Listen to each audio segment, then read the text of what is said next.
What year did you start working in Barrow, which is now known as Utkeervik, and what brought you there?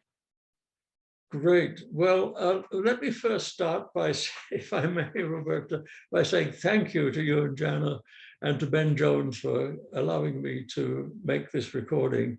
It's a real pleasure for me, and I'm so sorry I can't be up there, Yarvik, with you. Um, so, uh, and I also want to congratulate UIC Science for this 75th celebration. It's really wonderful. I managed to make the 50th, and I won't make the 100th. So anyway, in answer to your question, yeah, my first visit to Barrow was in 1971. And I was able to continue the kind of research I've been doing in Canada. And it worked out very successfully for me and made a big difference to my research career. But if I may, I'd like to tell folks of a little anecdote. They may enjoy it. Um, so in 1969, I emigrated from Canada to Boulder, Colorado. A month or two after that, I learned about a conference being held in Edmonton called the Productivity of Northern Circumpolar Lands, which is right up my alley. So I thought, oh, this is great. So I asked my director if I could go up back to Canada for this meeting. And he said, oh, okay. And I did. The meeting was wonderful. And one evening in the meeting, I was a little bit tired, so I decided to go to bed. And I just settled down in bed, and there was a knock on the door. So in my pajamas, I went and opened the door. And who was there but Jerry Brown? And Jerry said, I've just run into your thesis advisor down in the lobby of the hotel, and he tells me that you're an expert on ordination of vegetation. He said, what is that? And then, may I come in? So he came in and he sat on my hotel bed and we talked for quite a while. After that, he said, well, Pat, do you think the University of Colorado would be prepared to host um, sort of a planning meeting for the International Biological Program, particularly the US Tundra Biome Program?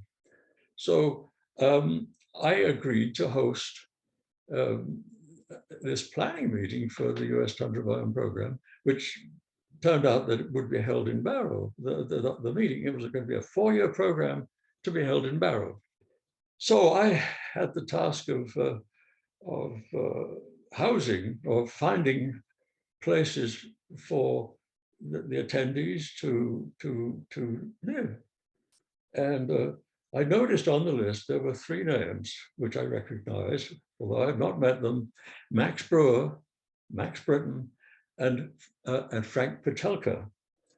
And I knew how famous they were. So I put those 3 guys in the same cabin and made sure they had a bottle of Johnny Walker and some ice. Well, they became lifelong friends. That was true. They've all passed on, which is sad to say. But anyway, that's the anecdote.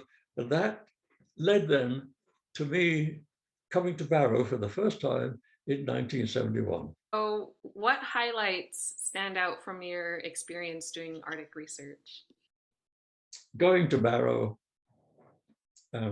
was in fact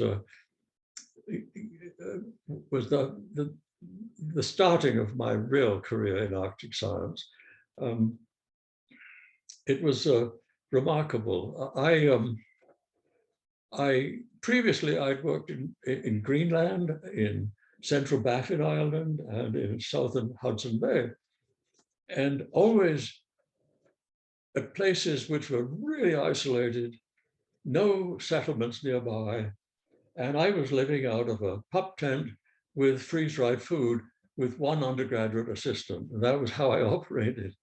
And going to Barrow, to Naval Arctic Research Lab, was so different because we had good housing, we had good food, And I had the joy of so many scientists there that that I could work with and interact with.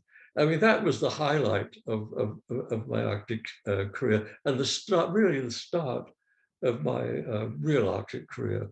And if it hadn't been for meeting people like Steve McLean, Waldo Shell, Dwight Billings, Gus Shaver, that's the botany crew. My career would have, I think, just simply stumbled and not been particularly exciting. But getting to know those folks and working with them and exchanging ideas and sharing my data, that was really what took off and I think made my Arctic career so successful. Then subsequently, I had a raft of students, undergraduates and graduate students who worked with me at Barrow. And many of them have gone on to be first-rate, in fact, some of the best Arctic scientists around. To name a few names would be Skip Walker, Donald Walker, who was at UAF, Bob Hollister, who is now a professor at Grand Valley College Grand Valley State College in Michigan, and a postdoc I had who must not be forgotten is Craig Tweedy and his wife Vanessa Lougheed. I mean, that is what really, I think those are the highlights of my Arctic career. Let's see. Are there things that you learned from Arctic residents or indigenous knowledge holders that helped you as a scientist understand what you were seeing, and what were they? Yes, I think so. I think the, the the names that come to mind are people who didn't who facilitated my research, and I did learn from them. There are three people that come to my mind. One is well, of course, I mentioned Max Brewer. He was so generous with me as a young man, and then people like Kenny Tuvak, the great Kenny Tuvak. He just knew how things worked up there. He knew how nature worked. And just to talk to him about the complications of permafrost working with vegetation and the problems of building on permafrost, things like that that I had never thought about. It was great to learn that with him. And well, another person who really helped a great deal was, I think, Roberta, is that your dad, Richard Dan? Yeah, that's my dad. Oh, Richard was fantastic. He was so gracious. If I had problems, I would go to Richard and he would listen and he would have a solution for me in terms of how to work things out. And later on, he was so important with setting up BASC, the Barrow Arctic Science Committee, and the Barrow Environmental Observatory. Those were key things which would not really have come to pass if Richard hadn't helped. He just knew how to explain things to people, explain things to me, and explain people to the elders and the other people in the town. It was great. And well, finally, I might say another person who helped me a great deal was Edna McLean. Edna was later, I knew Edna when she was looking after her two sons at Barrow. And then later, when she was president of Elisabeth College, it was just great to talk to her about teaching issues and, what's the administration issues of things like that. Because by that time, I was director of this, that, and the other, and we had similar problems. And so it was great to share those problems with each other. So those were the highlights of my Arctic career, at Barrow. So our last question is, do you have any closing thoughts? Well, if you forgive me, or if the listeners or viewers will forgive me, I'm uh, just an old fart. But I do have some principles that I have found helpful, and maybe I could just pass those thoughts on to people. Um, Firstly, even if your science is very focused on some small thing, exciting thing, but small thing, be sure to uh, share your work with others and remember the the uh, the neighboring interdisciplinary issues, and don't ignore them. Okay.